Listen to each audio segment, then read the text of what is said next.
Улсын их хурлын дэд дарга эрхэм гишүүдээ.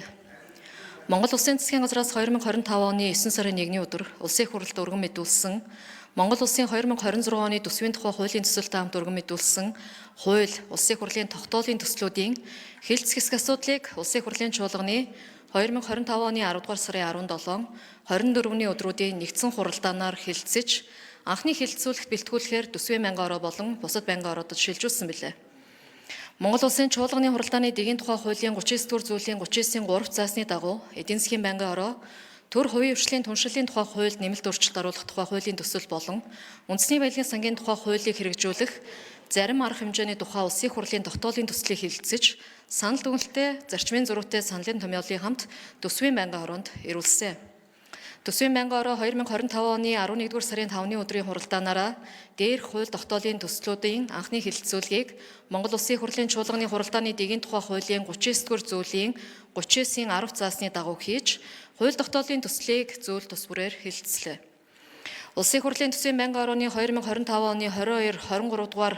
тогтоолоор Монгол Улсын 2026 оны төсвийн тухай хуулийн төсөлтэй хамт өргөн мэдүүлсэн хууль тогтоолын төслүүдийг байнгын хороо болон чуулганы нэгдсэн хуралдаанаар хэлэлцүүлэх бэлтгэл ажлыг хангах үүрэг бүхий ажлын хэсэг байгуулагдаж ажилласан бөгөөд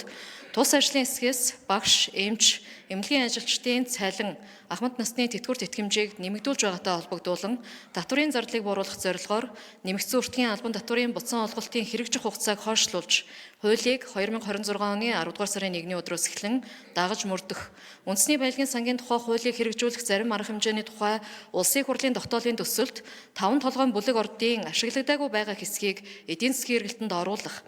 орд ашиглалтыг сайжруулахтай хөрөнгө оруулагчийг нээлттэй сонгон шалгаруулах, бүтээгдэхүүний арилжааг хуулийн хүрээнд нээлттэй ил тод үр ашигтай зохион байгуулах зарчмын асуудлыг төсөлд тусгах саналуудыг бэлтгэн хэлэлцүүллээ.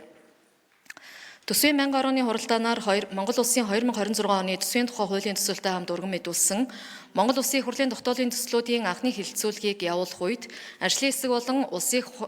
хурлын гишүүдээс Монгол Улсын их хурлын чуулганы хуралдааны дэгийн тухай хуулийн 39-р зүйлийн 39-ийн 14 заасан хугацаанд ирүүлсэн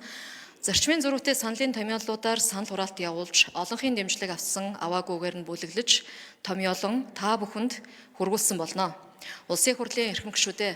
Монгол Улсын 2026 оны төсвийн тухай хуулийн төсөлтэй хамт өргөн мэдүүлсэн хууль Улсын их хурлын тогтоолын төслүүдийн анхны хэлэлцүүлгийг явуулсан талаар төсвийн 1000 орооны санал дүгнэлт зарчмын зөрүүтэй саналын томьёолыг хэлэлцэж шийдвэрлэж өгөхийг та бүхнээс хүсье. Анхаарал тавьсанд баярлалаа.